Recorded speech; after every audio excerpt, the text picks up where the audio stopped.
Bonjour à tous, bienvenue dans ce nouveau webinaire organisé par lepetitjournal.com, le journal des Français à l'étranger et des francophones dans le monde, votre journal.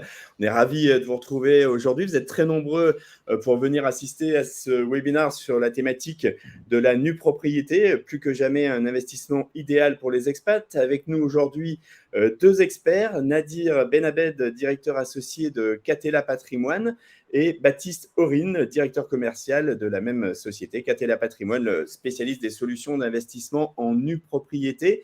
Alors j'imagine que vous avez tous les internautes de nombreuses questions à leur poser. Ils sont là pour y répondre. On a à peu près 1 heure ensemble. Ce webinaire sera également disponible en replay quelques minutes après la fin du webinaire. Donc vous recevrez un mail et vous pourrez cliquer sur le lien pour voir le replay au cas où, si vous ne pouvez pas assister à l'intégralité de la conférence en direct, ou si vous voulez la revoir, ou si vous voulez la conseiller évidemment à des amis, évidemment, surtout n'hésitez pas. Donc voilà, ça sera disponible quelques minutes après la fin. Et puis pour poser vos questions, du coup, vous avez un petit onglet questions en bas à droite. Voilà, je vais vous mettre déjà un petit bonjour. Donc c'est très facile, hein, bonjour, vous voyez, hop, posez une question, ça s'affiche là et ça fait un fil de chat. Donc voilà, vous passez par là pour poser toutes vos questions. Déjà, faites-nous un petit coucou, dites-nous où vous êtes. Est-ce que c'est le soir en Asie pour vous? Est-ce que c'est le matin aux Amériques? Est-ce que vous êtes en Europe, en Afrique? Allez, faites-nous un petit coucou. J'aime bien savoir où sont. Il y a déjà une trentaine de personnes là qui sont inscrites. J'aime bien savoir où vous êtes. Et puis, c'est toujours plus sympa. Puis ça permettra de voir aussi si ça fonctionne bien. Alors, en tous les cas, voilà, on a Anna-Lena qui est à Madrid. Bonjour Anna-Lena, Jean-Michel à Tokyo. Allez, bonjour les internautes, continuez. Je vais déjà passer la parole tout de suite à Nadir et à Baptiste pour qui se présentent et qui nous présentent un petit peu Catella Patrimoine et puis cette thématique de la nue propriété. Nadir. Hervé, bonjour à tous et bonjour Hervé bien sûr et merci pour cette audience. En tout cas, nous, ça nous fait plaisir de pouvoir passer un petit peu de temps avec vous. On s'était fixé, je crois, maximum 1 heure pour essayer de vous expliquer un petit peu ce que c'est que cet investissement de la nue propriété. Alors très rapidement, moi je suis Nadir Benabed, je suis directeur associé au sein de Catella Résidential et qui est la structure au fait, qui détient la marque Catella Patrimoine spécialisée dans l'investissement en nue propriété. Et je suis accompagné de Baptiste Aurine, qui est directeur commercial au sein de Catella Patrimoine. Bonjour à tous. Donc, je peux vous présenter rapidement qui on est. Donc, Catella Patrimoine, c'est une marque de la société Catella Résidential. Catella Résidential, comme son nom l'indique, c'est une société qui est spécialisée dans la commercialisation de biens résidentiels. Nous sommes une filiale d'un groupe suédois dont la holding est basée à Stockholm. On est présent dans une quinzaine de pays européens. On est à peu près 600 personnes à travers l'Europe. Donc, dans Catella Résidential, Catella Patrimoine, c'est une structure, un département spécialisé dans le montage et la commercialisation d'opérations dites de démembrement et plus spécifiquement, on crée des investissements en nue propriété sur, en général, des actifs résidentiels. Donc, voilà un petit peu pour vous expliquer qui on est. On est une équipe basée à Paris, mais on travaille sur l'ensemble du territoire français, c'est-à-dire nos investissements, on peut les trouver à Paris, région parisienne, bien sûr, première couronne, mais également le sud de la France, dans toutes les métropoles où il y a un réel intérêt d'investir sur ce type d'actifs. Parfait, très bien. Écoutez, le cadre est posé. Alors, on a Christian qui est en Thaïlande à Chiang Mai, Denise à Hambourg, William qui est 7 h du matin au Québec. Bravo William, merci de vous être connecté si tôt. Eric qui est à Londres. Merci à tous les internautes. Posez bien vos questions. Hein, comme l'a dit Nadir, on a une petite heure ensemble, donc c'est le moment de pouvoir aborder tous vos sujets, tous vos projets immobiliers, et puis toutes les questions que vous pouvez vous poser autour de tout ça. Peut-être avant d'entrer aussi un petit peu plus dans le détail de la nue propriété, Nadir, est-ce que vous pouvez nous parler un petit peu de l'état du marché immobilier français? Est-ce que on a connu la crise Covid, là on voit qu'il y a de l'inflation. Comment se situe ce marché et comment se situent les taux actuellement? Écoutez, très bonne question, puisque effectivement, on est quand même sorti.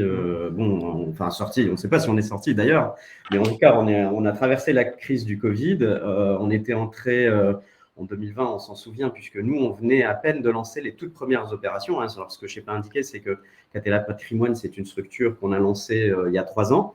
Donc, le temps de monter les opérations. Et les premiers produits, on les a lancés, pour vous dire, on a fait un lancement le 26 février 2020. Donc, on était à quelques jours de cette entrée dans le Covid. Mais ça s'est très, très bien passé derrière, puisqu'effectivement, on l'a remarqué pendant le Covid, on le remarque encore aujourd'hui d'ailleurs avec la crise aussi en Ukraine, très clairement. On se rend compte que dès qu'il y a une crise ou dès qu'il y a un peu des craintes sur en tout cas les aspects économiques, souvent la pierre, en tout cas en France, est une réelle valeur refuge. Donc nous aujourd'hui, le marché immobilier, je lisais justement la conjoncture des notaires ce matin, elle est toujours haussière. C'est-à-dire qu'on a des progressions assez importantes à la fois du nombre de transactions. On a atteint un pic à 1 200 000 transactions donc au troisième trimestre, puisque ça, c'est les chiffres du troisième trimestre 2021. Et a priori, c'est peut-être un plafond. Alors, l'année dernière, on était à 1 million, on avait dit que c'était un plafond. Visiblement, on a dépassé de 17%, je crois. Et au niveau des prix, c'est la même chose, avec quand même deux dichotomies, c'est-à-dire qu'on observe très clairement une évolution plus importante des prix, mais ça, on s'en doutait, en province. Donc, et notamment dans des villes moyennes qui, si vous voulez, les prix avaient stagné quand même, enfin, ou pas stagné, en tout cas, ils n'avaient pas les mêmes évolutions de ce qu'on observait dans les grandes métropoles, en tout cas à Paris, en région parisienne. Donc là, par exemple, si on regarde en région, on est à plus 8,8% de progression de prix sur un an. Alors, c'est intéressant les pourcentages que je vous donne, puisque vous verrez tout à l'heure, quand on va parler de nue propriété et d'évolution de marché, vous verrez qu'on prend des taux plutôt prudents. On parle de 1,5, alors que là, vous voyez, déjà en région, on est à plus 8,8. En Ile-de-France, c'est plus 4%. Là, je regardais le baromètre LPI se loger, on est à 6,7% à Paris. Bien qu'on se dise Paris, les prix restent chers, oui, c'est vrai, ils sont chers, mais ils sont de plus en plus chers. Donc ça, il y a un vrai phénomène aujourd'hui. Alors, les explications rapidement. Pourquoi aujourd'hui on assiste à cette flambée des prix ou cette augmentation du marché? Pour deux raisons. La première, c'est le logement neuf. Il faut savoir qu'il y a une très grande difficulté depuis. Alors, ça a démarré en 2018, c'est pas tout récent, c'était avant le Covid. On a de plus en plus de difficultés à construire en France. Alors, comme je sais que beaucoup de personnes aujourd'hui vivent à l'étranger, je ne sais pas s'ils ont conscience de ce qui se passe en France, mais les difficultés à sortir du logement neuf s'accumulent d'année en année, que ce soit pour des raisons de performance énergétique, où on demande de plus en plus de réglementation, mais tout simplement parce que les opérateurs ont du mal à obtenir les permis de construire, parce que vous avez des recours, parce que vous avez des maires qui sont frileux, et qui ne veulent plus construire. Donc, il y a eu une forte chute, effectivement, des permis de construire l'année dernière, en 2021. Et c'est ce qui explique, si vous voulez, qu'à un moment donné, chaque année, il y a quand même des transactions qui se passent, la vie des gens change, il faut se loger, il faut loger de plus en plus de gens, et on a du mal. Donc, le neuf ne suit pas, donc forcément, les prix de l'ancien augmentent, donc mécaniquement. Alors, le neuf aussi augmente, et encore de manière encore plus forte, puisqu'il n'y a pas d'offre. Ouais. Donc aujourd'hui, le stock de logements neufs, il est en chute libre puisqu'on n'arrive pas à construire plus que ce qu'on faisait avant. Donc il y a ce phénomène-là. Et vous avez un autre phénomène aussi, et ça, c'est clairement lié au Covid. Si vous voulez, c'est tous les fonds d'investissement qui, à l'époque, s'étaient positionnés, fonds immobiliers s'étaient positionnés sur du commercial et du bureau, qui aujourd'hui, avec toute cette collecte-là, reviennent sur le résidentiel de manière très forte.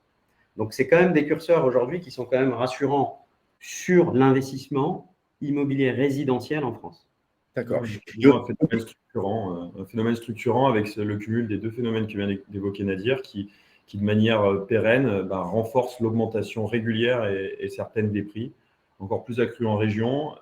Paris continue d'augmenter et on constate qu'effectivement, côté vraiment épargne, le particulier à l'image de l'institutionnel que vient d'évoquer Nadir, est de plus en plus attiré, encore plus, sur l'immobilier résidentiel par sa sécurité, mais aussi par ses performances qui, comparativement à d'autres sous-jacents économiques d'investissement, rassurent, mais amènent une performance intéressante. Et au niveau des taux, est-ce que vous craignez, parce que là on a l'impression quand même que les taux vont remonter, est-ce que vous craignez que ce soit une remontée très brusque, très brutale, ou plutôt finalement plutôt douce? Alors, on a vu qu'il y a eu une première remontée de taux là, depuis février, mais qui, très sincèrement, on avait atteint un niveau tellement bas au niveau des taux que j'ai envie de vous dire, oui, ça remonte. Mais là, je regardais ce matin les taux dans la catégorie bon. Là, on est sur le meilleur taux. Si on parle déjà du 15 ans, on est à 0,91. Je ne vous parle pas des taux excellents. Moi-même, j'ai emprunté très récemment à 0,87 pour vous donner une idée sur 16 ans. Donc, 20 ans, 1,04. Donc, oui, j'ai envie de vous dire, oui, les taux sont en train de remonter, mais il faut savoir que les investissements dont on est en train de parler, bon, ça fait 22 ans qu'ils existent. Donc, et à l'époque, les taux, on ne parlait pas de 1%. Donc, j'ai envie de vous dire, regardant la valeur absolue de ce qu'on a aujourd'hui, ça reste quand même tout de même intéressant parce que c'est la valeur de l'argent et la valeur de l'argent aujourd'hui, finalement, elle est faible au regard de la valorisation du capital qu'on va obtenir et surtout ce mécanisme dont on va en parler après, hein, sur la nue propriété, cet abattement qui finalement donne la performance de l'investissement dès le départ. D'accord, très bien. Bah, écoutez, allez les internautes, posez bien, vous allez pouvoir poser toutes vos questions. Alors justement, la nue propriété, c'est la thématique du jour. Qu'est-ce que c'est en fait la nue propriété, le démembrement? Qu'est-ce que c'est? Comment ça fonctionne? Alors, je ne sais pas lequel des deux. On va essayer d'être concis parce qu'on pourrait J'en parlais des heures, Hervé. Hervé. On va essayer d'être concis. Pour certains, c'est une fin de journée et pour d'autres, c'est le début d'une journée. Donc, de manière vraiment très pragmatique, mais néanmoins importante, il faut repartir à l'historique et le fondement du démembrement. Pourquoi? Puisque c'est quelque chose qui existe depuis plusieurs millénaires, hein, puisque ça a été emprunt au droit romain. Les tablettes justiniennes, justement, dans le droit romain, sont venues figer cette notion de propriété, de décomposer en plusieurs composantes la notion même de la propriété, avec la jouissance de la chose, avec la propriété de la chose au sens propre. Et derrière est née tout de suite, effectivement, cette notion de démembrement avec la jouissance d'un côté et la véritable propriété de l'autre. Et si on considère qu'on peut séparer ces deux notions, ben, apparaît tout de suite cette notion d'usufruit, qui est la jouissance de la chose, donc pouvoir jouir du bien, l'occuper soi-même, donc une jouissance physique pour le coup d'un bien immobilier sur ce qui nous concerne, ou alors pouvoir toucher les fruits de cette chose, donc c'est-à-dire pouvoir l'exploiter, en l'occurrence la mettre en location et percevoir les revenus. À côté de ça, la nue propriété, elle, est ni plus ni moins que la propriété, mais qu'on qualifie de nue. Pourquoi? Puisque elle est déshabillée, si je puis dire, par cette jouissance qui est l'usufruit. Donc on a la jouissance, l'usufruit qui est décorrélé de la propriété. Le propriétaire reste bien le seul et unique propriétaire de son bien. Simplement, pendant une durée déterminée, il y a effectivement une jouissance qui est opérée par un autre opérateur. D'accord, très Donc, bien. la nue propriété, si vous voulez, nous, on parle d'investissement parce que ce que l'on fait, c'est que l'on va sur des immeubles classiques, hein, des immeubles anciens, des immeubles neufs, donc c'est les deux catégories. On va structurer, donc sur un plan financier et juridique, on va travailler avec les opérateurs, soit des promoteurs, soit des foncières, pour structurer ce démembrement, c'est-à-dire qu'on va venir séparer ces deux droits dont parlait Baptiste, c'est-à-dire l'usufruit, que l'on va céder à un bailleur institutionnel hein, qui va venir, lui, acheter ce droit, en fait, sur une durée de 15 ans en général. 15 ans, ça peut être moins. Nous, maintenant, on fait des opérations sur des durées inférieures à 15 ans et ça peut être plus. Donc, cet opérateur, lui, va acheter cet usufruit, il va le mettre en location, il va en tirer évidemment les fruits, hein, les loyers, et bien sûr, il va tout payer en contrepartie, c'est-à-dire il va payer toutes les charges, il va payer toutes les taxes, il va payer même un ravalement d'immeuble, c'est lui qui va le payer. Et de l'autre côté, vous allez avoir cette nue propriété, du coup, c'est la propriété du bien, mais sans la jouissance, qu'on va retirer, qu'on va céder à des investisseurs privés, donc des personnes comme vous, Hervé, ou comme moi, hein, qui pouvons acheter cette nue propriété. Alors, vous allez me dire quel est l'intérêt? L'intérêt, c'est justement, comme je n'ai pas cette jouissance, on va venir défalquer de la valeur du bien ce qu'on appelle, nous, l'abattement, c'est-à-dire une forte décote sur ce prix qui correspond finalement à ces 15 années de jouissance. Et donc, quelque part, on se constitue au fait un potentiel de capitalisation mécanique sur les 15 années. Donc, c'est l'intérêt de cet investissement. Et puis, on en parlera après, c'est que vous êtes tranquille, vous ne gérez rien, vous ne payez rien. On a, si vous voulez, quelque chose de très inconscient dans l'investissement immobilier, d'avoir un réflexe de j'achète un actif et tout de suite, je le mets en location, il me rapporte des revenus. C'est vrai que c'est une mécanique qui est la plus courante et depuis très longtemps. Simplement, là, le pendant inverse résulte d'un phénomène qui est assez évident, c'est de se dire, est-ce que c'est toujours aussi intéressant d'acheter un actif et d'être dans une sorte de fuite vers l'avant en se disant, je vais avoir un actif qui va déjà me procurer des soucis, donc de la gestion. Qui dit souci gestion locataire dit aléa locatif, charges, impôts, taxes. Donc une certaine pression qui va s'exercer sur le flux qu'on va pouvoir obtenir d'un bien en le mettant en exploitation. Et ce flux, au final, aujourd'hui, il en reste en grand net, on le sait, peu importe les types d'exploitation, les fiscalités ou autres, qu'on soit en meublé, en nu ou autre, le flux restant en net est vraiment très faible. Donc, quand on l'étale sur une période de 15 à 20 ans, ou de 10 à 20 ans, le flux net est vraiment faible. Donc, le raisonnement d'il y a un peu plus de 20 ans, et Nadir est vraiment, pour le coup de la partie, depuis lui, une bonne dizaine d'années maintenant. 12 ans. Ouais, 12 ans.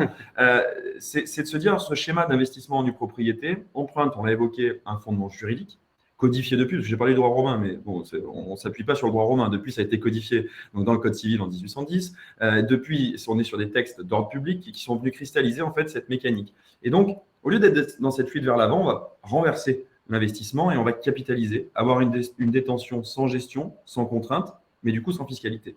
Et donc, on capitalise plutôt que d'avoir du flux qui, au final, subit une érosion pour laisser un résultat net très faible. D'accord. Et quels sont les avantages que vous mettriez en avant par rapport justement à nos internautes là, qui sont pour la plupart des expatriés, donc des gens qui ne vivent pas en France, qui souhaitent peut-être réaliser effectivement un investissement, mais qui ne connaissent pas forcément bien le marché, qui ne sont pas sur place? L'investissement premier, Nadir l'a évoqué pareil de manière intuitive en expliquant le schéma, en disant c'est un professionnel qui achète l'usufruit et qui gère le bien. C'est un professionnel, donc déjà il y a quand même un rapport professionnalisant sur cette notion de démembrement, mais surtout derrière ça veut dire que le nu propriétaire ne gère rien. Donc on a sondé depuis quelques années le panel de nus propriétaires, de personnes qui s'intéressent à cet investissement et qui deviennent nus propriétaires.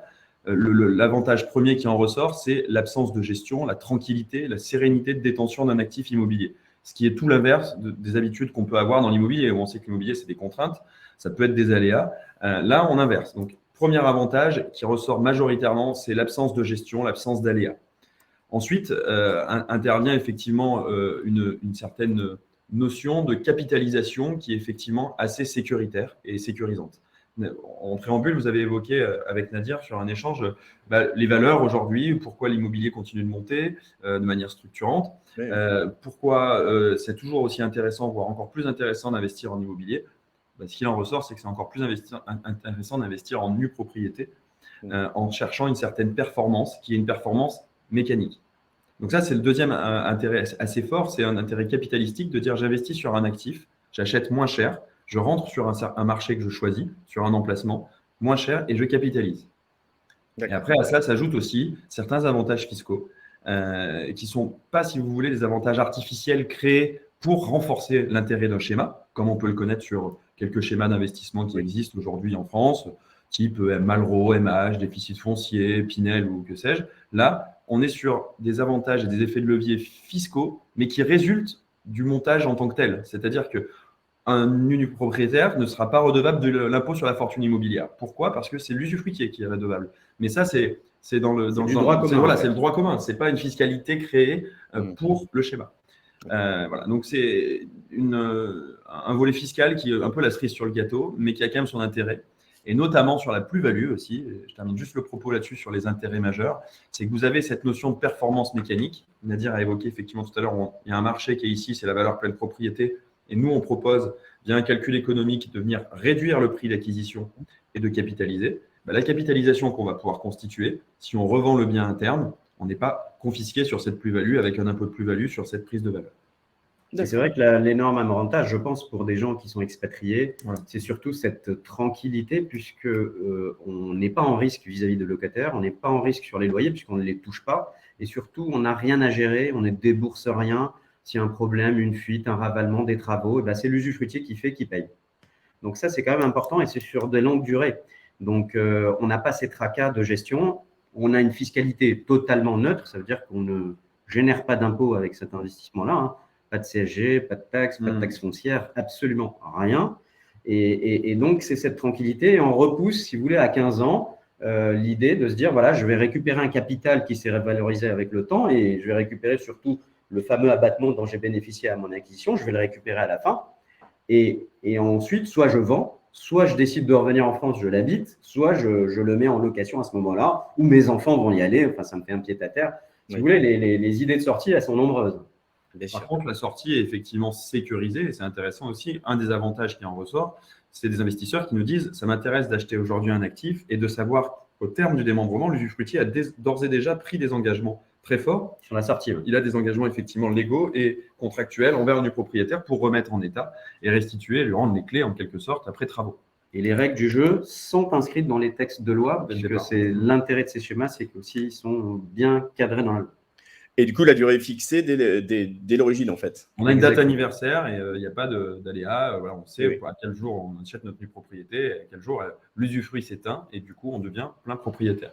On n'est pas sur un schéma viager où effectivement vous allez avoir, vous dépendez, on va dire, Une durée de d'une durée de vie de la personne, voilà, de celui qui a la jouissance du bien.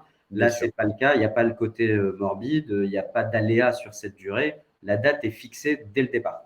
Et point important, on évoquait une date de terme. On peut parler de 10 ans, 12 ans. Aujourd'hui, on a des opérations sur 12 ans, 15 ans. On peut revendre à tout moment.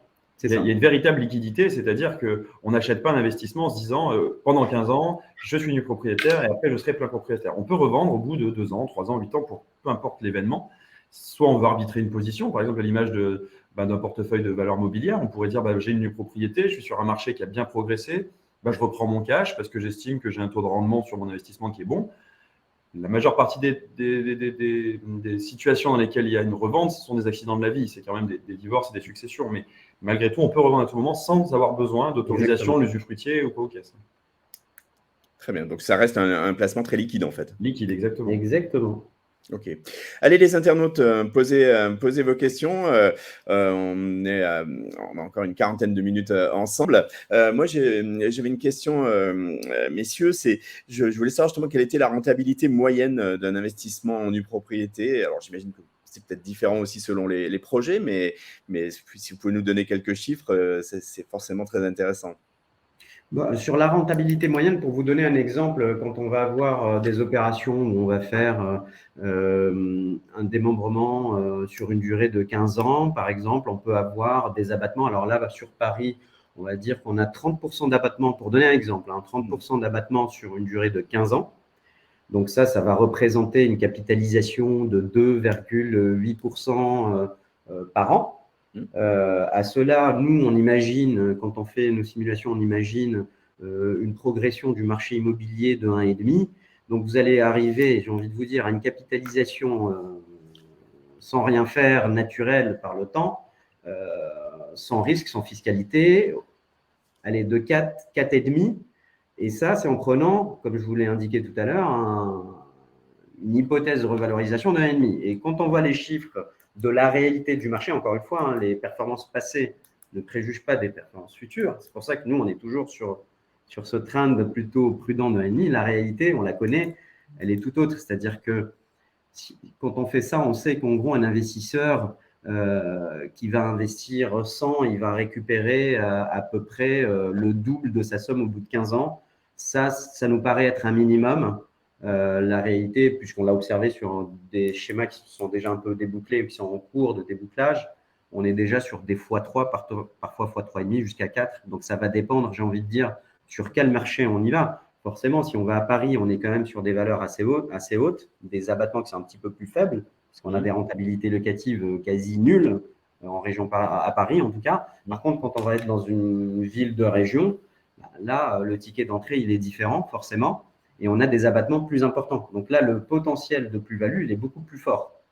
Et comme l'a indiqué Baptiste, il y a des dispositions fiscales dans ce schéma-là où ce fameux abattement que vous avez eu au départ, vous ne serez pas fiscalisé dessus quand vous revendez à la fin. Donc en réalité, vous faites très peu de plus-value taxable. Vous faites une grosse plus-value, mais quasiment pas taxable. Mais comme l'évoque Nadir, c'est important, les rentabilités qu'il évoque sont des rentabilités grand net. Parce que vous l'avez compris, il n'y a pas de flux, donc pas de taxes, donc pas d'impôt. Donc quand on parle de 2,8 ou de 3,5 ou de 4, on parle de net, puis c'est capitalistique. Oui. Il y a plusieurs questions qui ont été posées, qui sont au final des questions assez connexes à ce qu'on évoque en ce moment. Allons-y. Déjà, merci à tous. Mais Anna-Léna, vous posez une question, effectivement, à partir de quel montant on peut faire un investissement en nue propriété. La nue propriété la moins chère qu'on ait vendue était 80 000 euros. Pourquoi ? Parce qu'on était sur un petit studio dans une commune où la valeur de marché était autour de 5 000 euros du mètre et du coup, avec un abattement, on est rentré à 3 000 euros du mètre carré. Donc, si vous voulez, on a aujourd'hui un éventail assez important. Là, en ce moment même, à l'heure à laquelle on se parle, le lot le moins cher doit être à 112 000 euros. Saint-Maximin la Sainte-Baume, donc dans le Var, une ville vraiment très intéressante puisque pas qu'uniquement touristique, une ville à la jonction de grands pôles de services et d'activités à l'extérieur d'Aix-en-Provence et au nord de Toulon, avec beaucoup d'éléments immobiliers qui nous font qui me convainquent en tout cas de la pertinence des opérations là-bas. Et là, on a un lot à 112 000 euros et le lot le plus cher qu'on vient de vendre, c'est vendu à 1 600 000 euros à Paris. Donc, une fourchette. Voilà, on a un écart type qui est très important, qui permet effectivement d'adresser ce genre d'investissement à un écart type aussi d'investisseurs et un éventail d'investisseurs selon leur âge, leur surface financière, la modalité de financement le plus large qu'on puisse imaginer.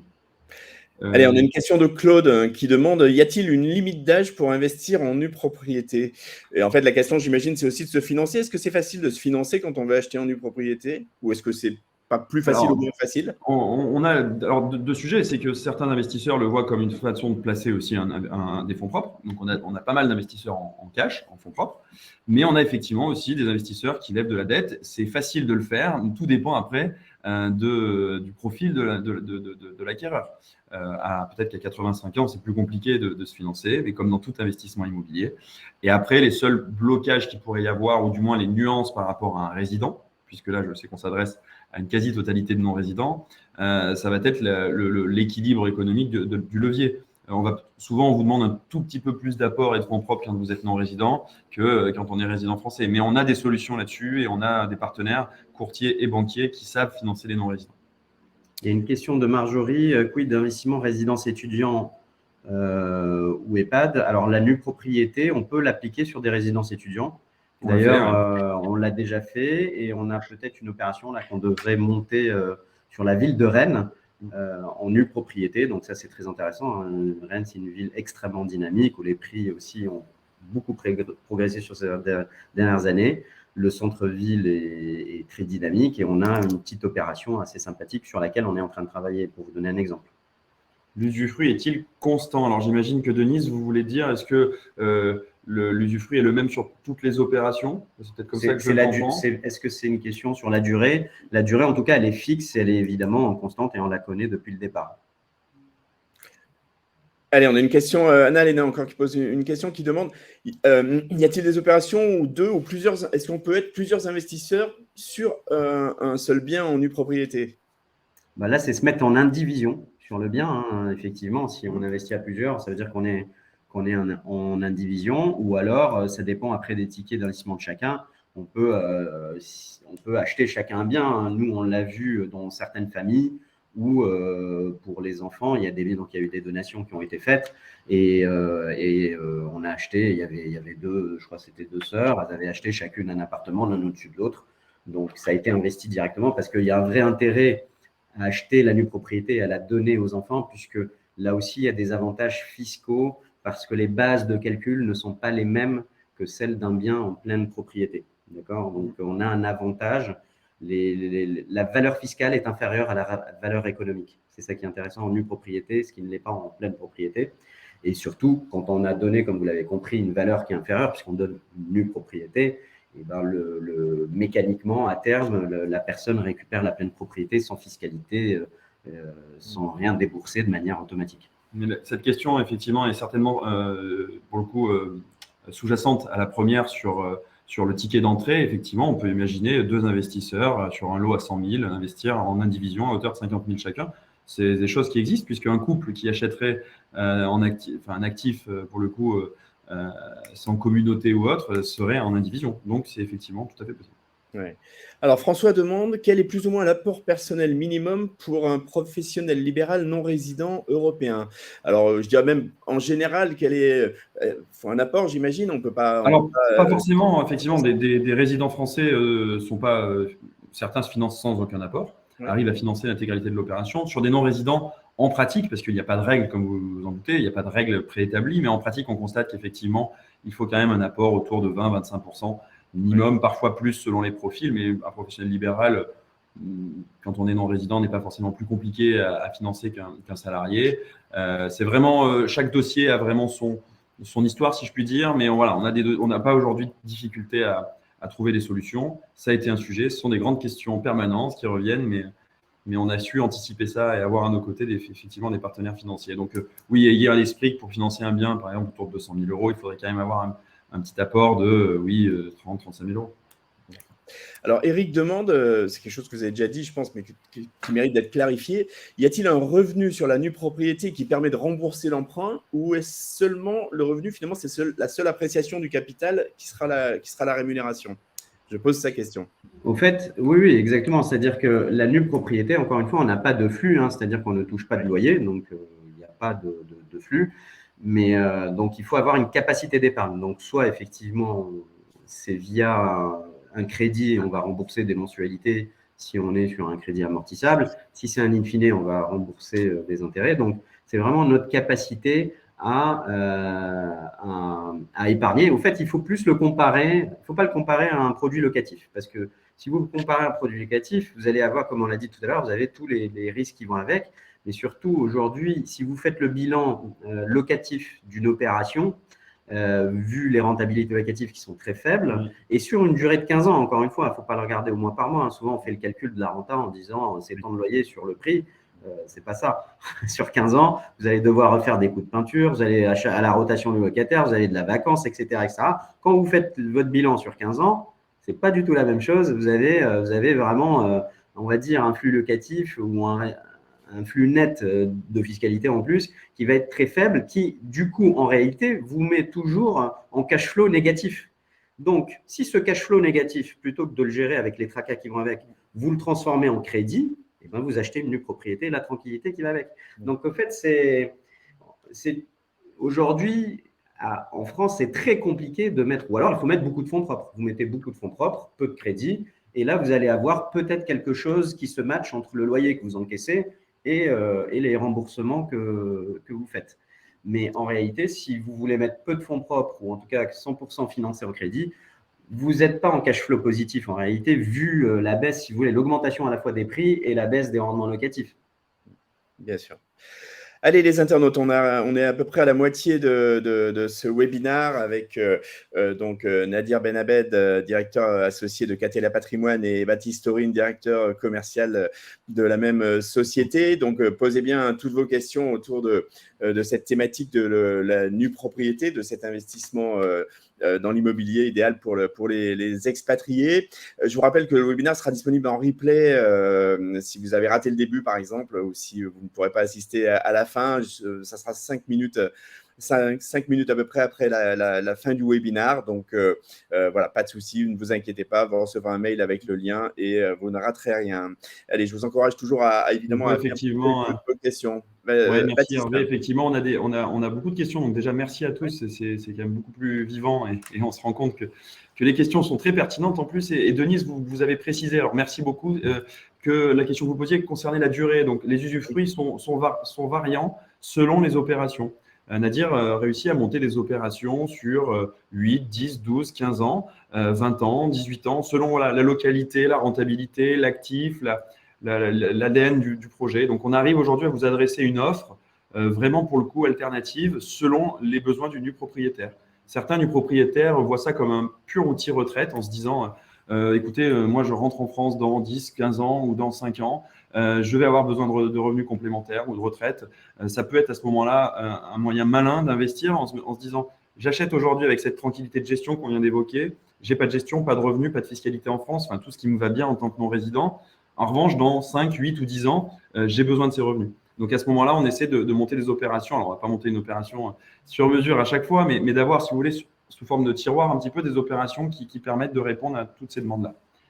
Allez, on a encore pas mal d'autres questions. Oui, il y a une question de Lara qui est effectivement très pertinente également sur la question du financement. Donc, on vient de l'évoquer, mais ça permet, je trouve, de bien résumer là, ce qu'on s'est dit. Effectivement, pour les non-résidents, par principe, pour un banquier, c'est plus compliqué. C'est plus compliqué, mais souvent parce qu'il ne sait pas faire. Comme tout, quand on ne connaît pas, on a des craintes, on est frileux et on ne finance pas. Donc, pour nous, la clé était de trouver des partenaires qui maîtrisent, qui savent faire, d'une part. Et d'autre part, vous évoquez effectivement notamment la présence d'un bien en France. Donc, c'est souvent des garanties qui sont prises par ailleurs. C'est-à-dire qu'on peut prendre une hypothèque sur la nue propriété qu'on est en train d'acheter. Tout à fait, juridiquement, c'est complètement possible. Certaines banques ne le savent pas ou ne sont pas à l'aise avec ça, donc parfois demandent effectivement un autre actif et pour un non-résident en France. Mais dans la grande majorité des dossiers qu'on voit, et on a une forte clientèle non-résidente, comme vous vous en doutez, si vous voulez, ce n'est pas des garanties réelles qui sont prises, donc ce n'est pas un actif en France qui est demandé. mais plus l'apport de quelques fonds propres ou alors des montages en utilisant des fonds propres si vous en avez, pour non pas financer avec des emprunts, des crédits, je vais y arriver, amortissables, merci beaucoup, mais des crédits in fine. C'est-à-dire qu'on va se servir des fonds propres que vous avez, non pas à l'achat pour réduire l'endettement derrière de l'emprunt, mais comme un collatéral qui va vous permettre de lever cette somme et de nantir ce collatéral. Et là, sur des non-résidents, les in fine, aujourd'hui, se montrent très bien. Il faut, une fois de plus, le partenaire qui a cette ingénierie. Parfait. Il y a Isabelle qui disait à partir de quand on peut vendre une nue propriété sans payer d'impôts. Alors, la nue propriété, comme on a dit, on peut la vendre à tout moment. Lorsqu'on la vend pendant la période du démembrement, c'est-à-dire qu'avant la fin du terme où finalement on se retrouve plein propriétaire, alors là, on sera effectivement soumis au régime de la plus-value. Donc, en gros, c'est le prix de vente moins le prix de revient et sur lequel je vais être fiscalisé de manière assez classique. En revanche, quand on va au bout du schéma, c'est-à-dire qu'il y a ce remembrement qui se fait, et moi, en tant que propriétaire, je deviens plein propriétaire, je vends mon bien à ce moment-là, au fait, l'administration fiscale, donc ça c'est une instruction fiscale, considère que votre prix de revient, ce n'était pas la nue propriété que vous avez achetée, mais sa valeur en pleine dès le départ. Donc c'est pour ça que nous, dans les actes de vente, lorsqu'on vend un investissement en nue propriété, on indique la valeur pleine propriété du bien, on l'indique dans l'acte. C'est justement le curseur qui permettra plus tard à l'investisseur de dire, moi, mon prix de revient, c'était ça. Et en plus, on peut ajouter à ça des dispositions fiscales aussi qui sont permises, c'est-à-dire le forfait notaire à 7,5 et les 15% de travaux qui sont aussi un forfait, même si j'étais que nu propriétaire et que je n'ai pas fait évidemment de travaux. Y a-t-il des conditions spécifiques en matière de succession? C'est une question que je me pose. Très bonne question évoquée sur un comparatif entre une SCI familiale ou l'achat d'une nue propriété. Alors, ce sont deux stratégies qui sont différentes. On ne se permettrait pas de dire qu'il y en a une mieux ou moins bien que l'autre. Néanmoins, il y a quand même un avantage très fort à acheter une nue propriété tout en ayant cette volonté dès le départ de la faire pour transmettre aux générations suivantes. Pourquoi? Parce que l'administration fiscale considère que la valorisation de la nue propriété se fait selon un forfait. Et ce forfait est très avantageux, c'est-à-dire qu'on arrive à acheter un bien, c'est bien, je vais répondre à une autre question en même temps, si on donne un exemple, voilà, un bien qui vaut 100 000 € en nue propriété, qui vaudrait 160 000 en pleine propriété. Vous allez acheter ce bien donc pour 100 000, il a une valeur marché de 160. Si vous le transmettez aux enfants, vous allez le transmettre sur une valeur approximative de 80 000 €. Donc vous allez transmettre sur une valeur taxable, quand je dis une valeur, c'est-à-dire que c'est l'assiette qui est regardée par l'État pour pouvoir taxer, à travers le notaire, bien sûr, qui est là comme percepteur pour prendre ce qu'on appelle les droits de donation ou droits de succession si c'est à cause de mort, mais parlons d'événements plus heureux. Donc, vous achetez un bien, il vaut 160 000, vous le payez 100 000, vous allez chez le notaire pour le transmettre aux enfants. À ce moment-là, les droits de donation vont être payés sur 80 000. Donc, il y a un effet de levier supplémentaire qui permet au final de transmettre sur quasiment la moitié de la valeur réelle de ce qu'on transmet. Donc c'est un véritable avantage et un effet de levier. C'est une vraie décote, en fait. Une vraie décote, exactement, et qui, une nouvelle fois, n'est pas artificielle, mais résulte de cette notion de démembrement et de différé de jouissance dans le temps. D'accord. Allez, on a une question de François qui demande, dans les acquisitions en nue propriété, le prix au mètre carré n'est-il pas plus cher que le prix de marché? Une très bonne question. C'est une très, très, très bonne question parce qu'on l'a observé effectivement souvent dans les dites les opérations de défisc.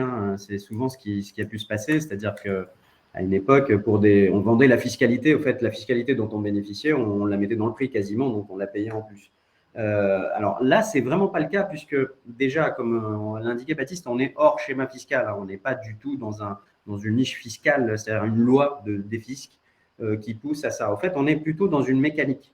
C'est-à-dire que nous, dans nos opérations, alors parfois on fait de la nue propriété dans des opérations dans lesquelles la pleine propriété est vendue par ailleurs.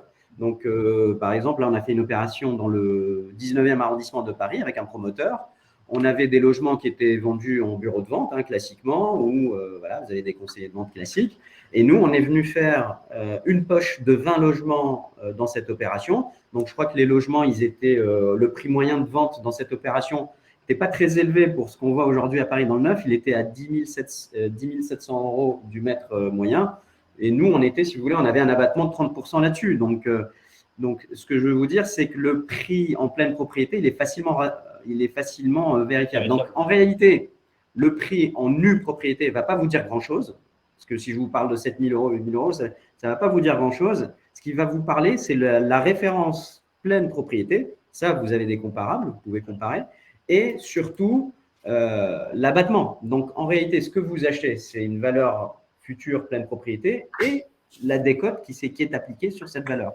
Donc, c'est ça qui est important. Et évidemment, ensuite, ça va vous donner cette valeur de la pierre en Et du coup, Nadir, Baptiste, comment est calculé l'abattement, justement? Très bonne question. C'est Nadir qui les calcule.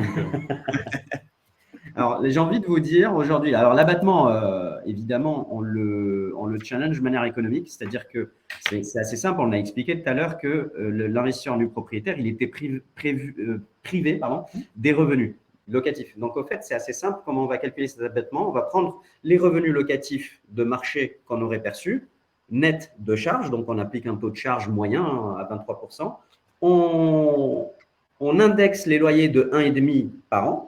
Donc là aussi, c'est plutôt optimiste parce que 1,5 par an sur les loyers, là pour le coup, autant sur l'immobilier tous les jours, sur la valeur de la pierre, autant sur les loyers, il y a eu quelques années où l'IRL était négatif, donc voire à zéro. Bon, 1,5 pendant 15 ans, donc on augmente, on calcule comme ça un flux estimatif de loyer et ensuite on va l'actualiser, c'est-à-dire on va sommer tous ces loyers avec une décote annuelle et on va, en gros, ça correspond à 15 ans de loyer qu'on vous reverse dès le départ en déduction de la valeur du bien, pour schématiser. On n'a pas si vous voulez, on n'a pas de dogme à dire un usufruit de 15 ans à tel endroit va valoir tant de pourcents. Il y a vraiment une approche économique de se dire quelle est la rentabilité de l'actif et du coup, en fonction de la rentabilité de l'emplacement, de la zone, de la qualité de l'immobilier, de ce mix et donc du coup du produit qu'on propose, on a une rentabilité qui dégage un usufruit sur une durée et du coup, à contrario, la nue propriété qui en découle.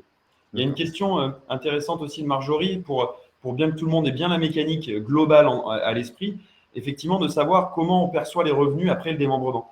Si vous voulez, l'usufruitier, ce professionnel de l'immobilier qui va gérer l'actif pour votre compte et dans votre intérêt pendant une durée déterminée, 10, 12, 15 ans, 20 ans, dès lors qu'on arrive à la date anniversaire, au terme, celui-ci vous rend les clés après travaux et vous allez à ce moment-là décider de ce que vous allez faire de l'actif. Vous pouvez le revendre, l'occuper vous-même ou tout simplement le mettre en location. Effectivement, la question porte sur les loyers. Oui, vous percevez les loyers en direct. Vous êtes propriétaire du bien et donc vous allez vous retrouver dans une situation de bailleur, dans cette hypothèse-là, avec un preneur à bail et donc toucher les loyers. Et là, la fiscalité dépendra effectivement de l'exploitation que vous allez faire de l'actif. Si vous le louez de manière courante, qu'on appelle donc une location nue, rien à voir avec nue propriété, mais une location non meublée, vous allez toucher des revenus fonciers. Selon si vous êtes encore non résident ou résident, vous aurez une fiscalité différente. Mais grosso modo, il faut avoir à l'esprit qu'il y a un gros 30-40% brut qui part au départ, puis après une certaine érosion avec des charges et l'entretien de l'actif. Si en revanche vous faites de la location meublée, le régime sera sensiblement différent. Mais c'est bien cette mécanique-là. Vous êtes d'abord nu propriétaire, vous ne touchez pas de revenus et au terme, vous récupérez l'actif. Et si vous mettez le bien en location, vous allez toucher les revenus et donc avoir une rentabilité à ce moment-là de flux. D'accord. Alors François demande, il se pose la question par rapport à la décote de l'inflation. Il dit en fait l'inflation, si l'inflation explose, est-ce que ça finalement, du coup, je perds un peu ma décote. Comment on peut se prévenir un peu de ça? Au fait, déjà, votre décote, vous la perdez pas parce que votre bien, la valeur du bien, vous l'avez fixée 15 ans avant. Donc, la valeur aujourd'hui, on va la fixer 15 ans avant. Donc, quand on va dire, je vais acheter à 7 000 euros ma nue propriété, là où aujourd'hui le marché immobilier vaut 10 000, dans 5 ans, quand je vais avoir effectivement comment ça va valoir, je ne sais pas moi, 11 000, ce qui ne serait pas étonnant, vous avez toujours fixé votre valeur à 7 000. Donc, en réalité, vous n'avez pas du tout de perte de valeur liée à l'inflation, puisqu'en plus, on a parlé tout à l'heure des loyers, la somme des loyers, et il faut savoir que les loyers, ils sont actualisés. Donc aujourd'hui, ils sont actualisés à 2,5, ce qui est quand même raisonnable pour du loyer, enfin pour un placement immobilier, ce qui correspond un petit peu au rendement standard. Donc au fait, non, ça reste quand même plutôt, j'ai envie de vous dire, cet abattement-là, en fait, nous, très clairement, il y en a beaucoup d'investisseurs qui le voient ainsi, ces fameux 30%, si on est toujours à Paris, puisque en dehors de Paris, on est à plus que 30%, on est à 35%, parfois jusqu'à 40% de décote. Il faut aussi le voir comme une protection face à la baisse du marché immobilier, parce que vous avez investi une certaine somme au départ et vous n'avez pas envie, si vous voulez. Donc, c'est une barrière de protection. Lorsque le marché il va baisser à 10 000, il va passer à 9 000, ben vous avez toujours investi à 7 000 au départ. Donc, il va baisser à 8 000, vous avez toujours investi à 7 000. Vous voyez ce que je veux dire? Donc, il y a quand même une protection de l'épargne de départ qui n'est pas négligeable. Donc, c'est une vraie barrière de protection, y compris en cas de fluctuation du marché en cours de route. Parfait, très clair. Une question de Denise qui demande que se passe-t-il si la société qui gère fait faillite? Donc la société de gestion, exactement. Et d'ailleurs, ça pose la question de qui est l'usufruitier? Exactement. Non, mais la question, c'est plutôt effectivement qui sont les bailleurs usufruitiers. Alors, comme l'indiquait Baptiste, il y a nous on va dire, il y a deux principaux schémas. Il y a le schéma qui est avec les grands bailleurs. Les bailleurs, alors c'est des bailleurs institutionnels. Je vais vous donner un nom très simple, la Caisse des dépôts, je pense que tout le monde connaît. C'est un des bailleurs avec qui on travaille énormément. Donc, la Caisse des dépôts a des filiales logement. Bon, pour que la Caisse des dépôts soit en faillite, là, ça serait un gros problème quand même en France. On a aussi beaucoup de bailleurs qui sont des filiales d'Action Logement. Alors, je ne sais pas si ça vous parle, Action Logement.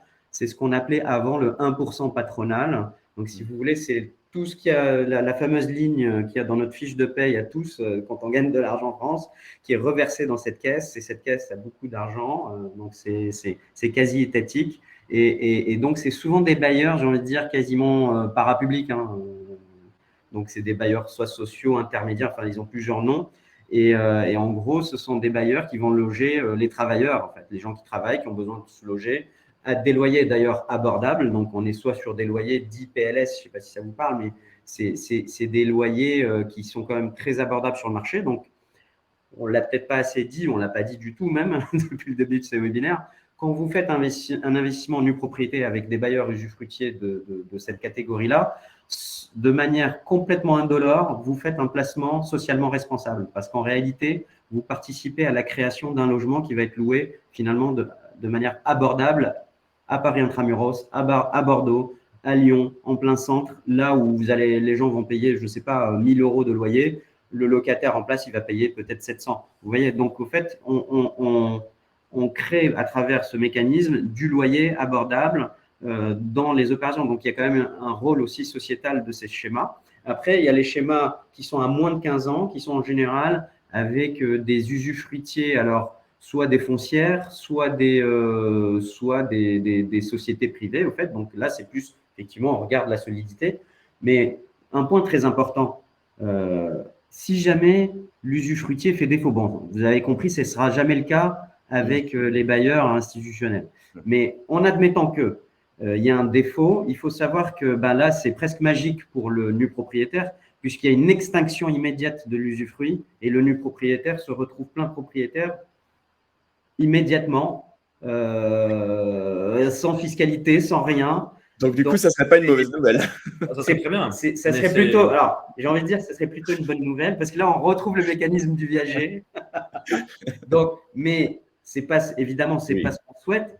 C'est peut-être pas ce qu'a en tête le nu propriétaire, mais c'est ça l'avantage de ces schémas, c'est que la défaillance de ces bailleurs n'a aucune conséquence sur le nu propriétaire. Exactement. Alors, je vais vous poser la question de Rachel qui demande quels sont vos frais de gestion, et puis je vais essayer de retrouver la question de William parce que William dit je l'ai, je vous en prie.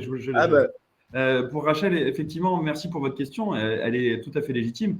Alors, on n'a pas de frais de gestion à proprement parler, puisque c'est une opération immobilière, à l'inverse d'opérations type indirectes en immobilier, par exemple des SCPI ou autres, où on est sur de la détention de parts et du coup une société de gestion qui gère pour le compte ou pour le compte de tiers en l'occurrence.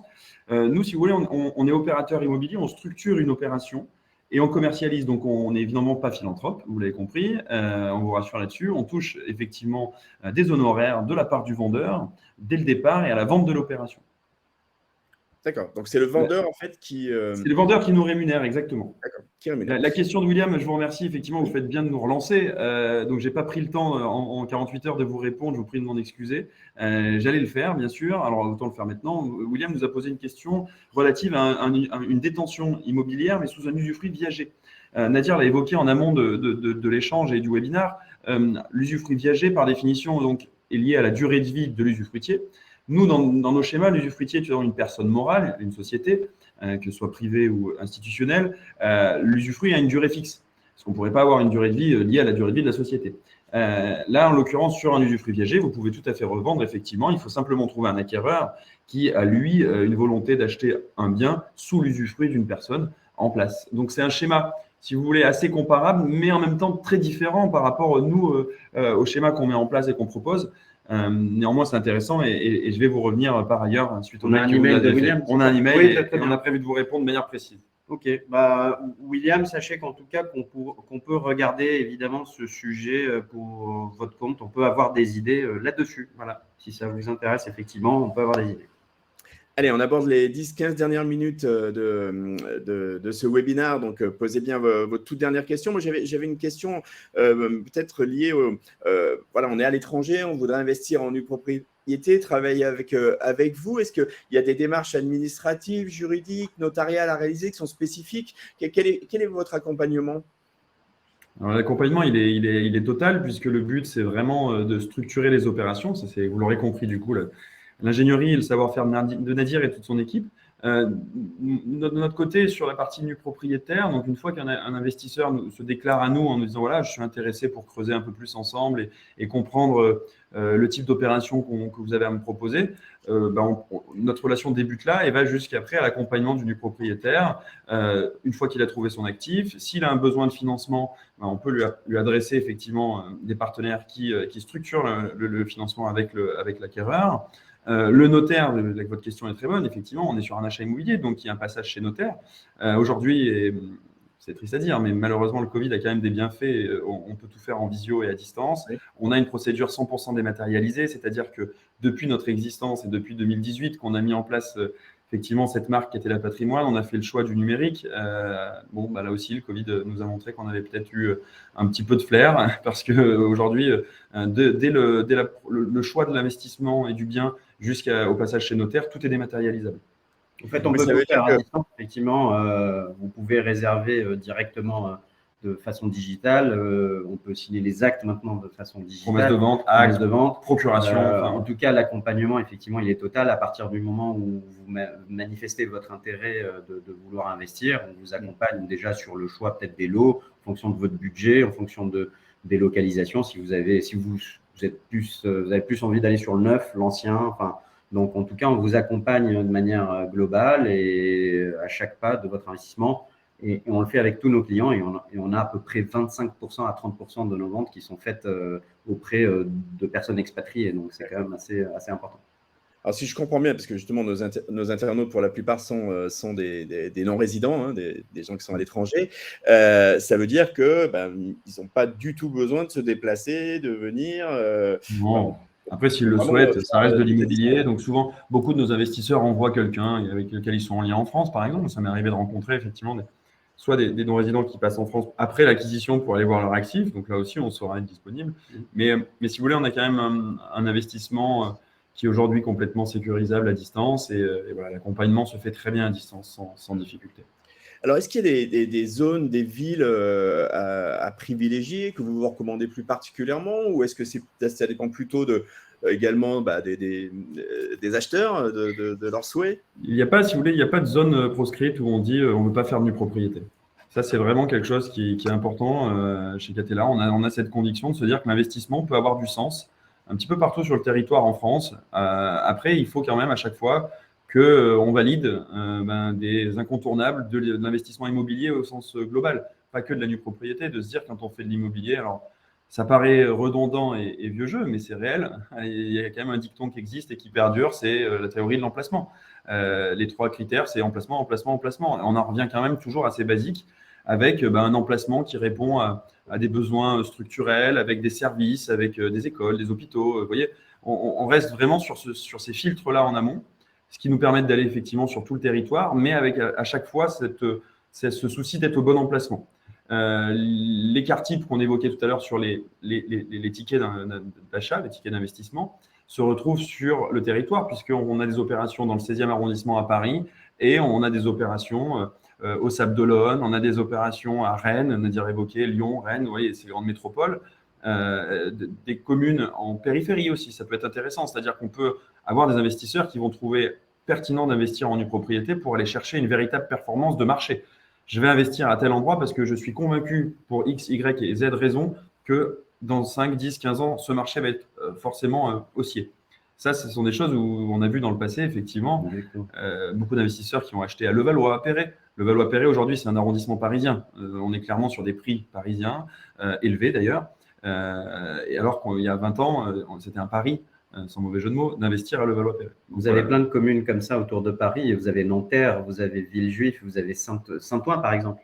Saint-Ouen, c'était une commune à l'époque, on va dire sous couleur communiste, etc., etc. Et finalement, qui aujourd'hui a énormément évolué et les prix pratiqués à Saint-Ouen sont quasiment du même niveau que les arrondissements parisiens limitrophes. Donc, au fait, il y a une réelle…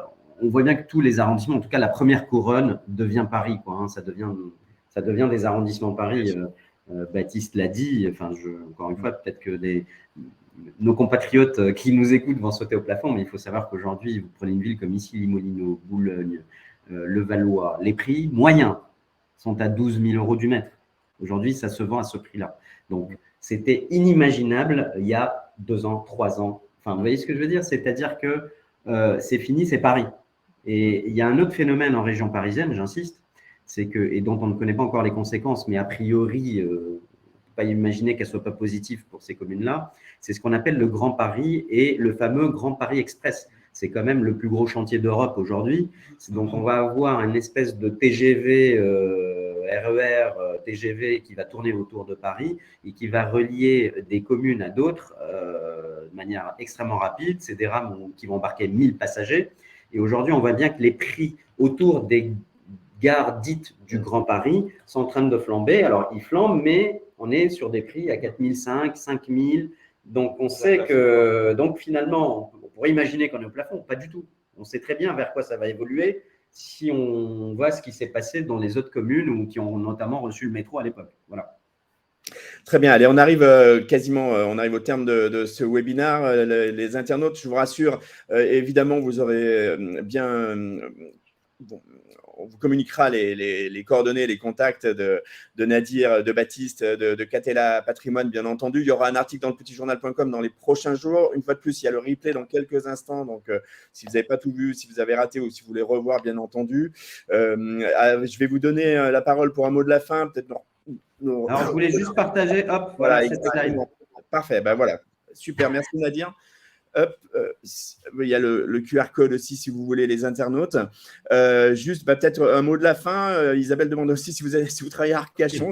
Il n'y a pas de raison. Mais ça nous est arrivé, donc il n'y a pas de raison que ça ne nous arrive pas à nouveau. Arcachon, le bassin, à différentes zones du bassin d'ailleurs qui peuvent être intéressantes et qui peuvent résumer le propos, effectivement. Donc ça permet sans transition de répondre, effectivement, Hervé, dans le sens où sur le bassin d'Arcachon, on pourrait avoir une opération, par exemple, très, très patrimoniale, hyper bien placée, et aussi une opération à 2 km en retrait sur une ville du bassin qui n'est pas forcément la plus cotée. Et les deux investissements pourraient avoir du sens et pour autant peuvent être à un prix très écarté.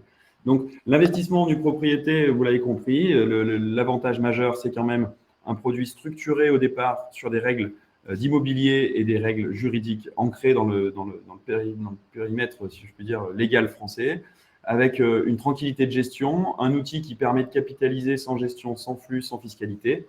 Vous pouvez revendre à tout moment et à terme, ça vous permet quand même d'avoir un produit qui peut permettre de réaliser soit une plus-value pour avoir fait du coup une culbute de performance financière ou alors de détenir un actif qui va procurer des revenus et donc une rentabilité intéressante. Et en tout cas, c'est un très bon résumé, exactement. Et vous pouvez évidemment aller sur notre site internet, Catella Patrimoine attaché en un mot, catellapatrimoine.fr. Vous allez en plus avoir des pages assez didactiques sur la nue propriété. Ça va reprendre un petit peu tout ce qu'on vous a donné. Il va y avoir des exemples chiffrés aussi, puisque j'ai vu passer un petit peu dans les flux des questions qui voulaient des exemples chiffrés. Vous verrez notamment une comparaison, un montant d'investissement égal. Est-ce que j'achète un bien en pleine propriété et je le mets en location ou est-ce que j'achète un bien en nue propriété? Donc ça, on a fait le comparatif. Je dirais qu'un mot là-dessus, quand vous avez le même budget, vous voulez acheter en pleine propriété ou en nue propriété, sachez que vous n'achèterez pas la même chose parce que dans un cas, vous verrez dans l'exemple qu'on vous donne, vous achetez un studio, dans l'autre, vous allez acheter un 2 pièces. Donc, il faut avoir ça à l'esprit, ce n'est pas la même chose. Ça veut dire que plus tard, je capitalise sur un 2 pièces, là où j'ai moi acheté un studio au départ, ce n'est pas la même chose et j'ai des revenus futurs qui sont bien plus élevés. Donc, tout ça, on l'explique sur notre site. Et évidemment, il y a nos coordonnées, il y a un formulaire de contact et il y a aussi l'offre actuelle que l'on a aujourd'hui sur les opérations en nue propriété. Mais il y a d'autres offres qui vont aussi arriver. Donc, ne vous inquiétez pas si vous ne voyez pas ce qui vous intéresse dans l'offre actuelle. Il suffit d'échanger. Il suffit d'échanger avec Baptiste et nos équipes pour voilà, vous orienter le moment venu et essayer de trouver chaussures à votre pied.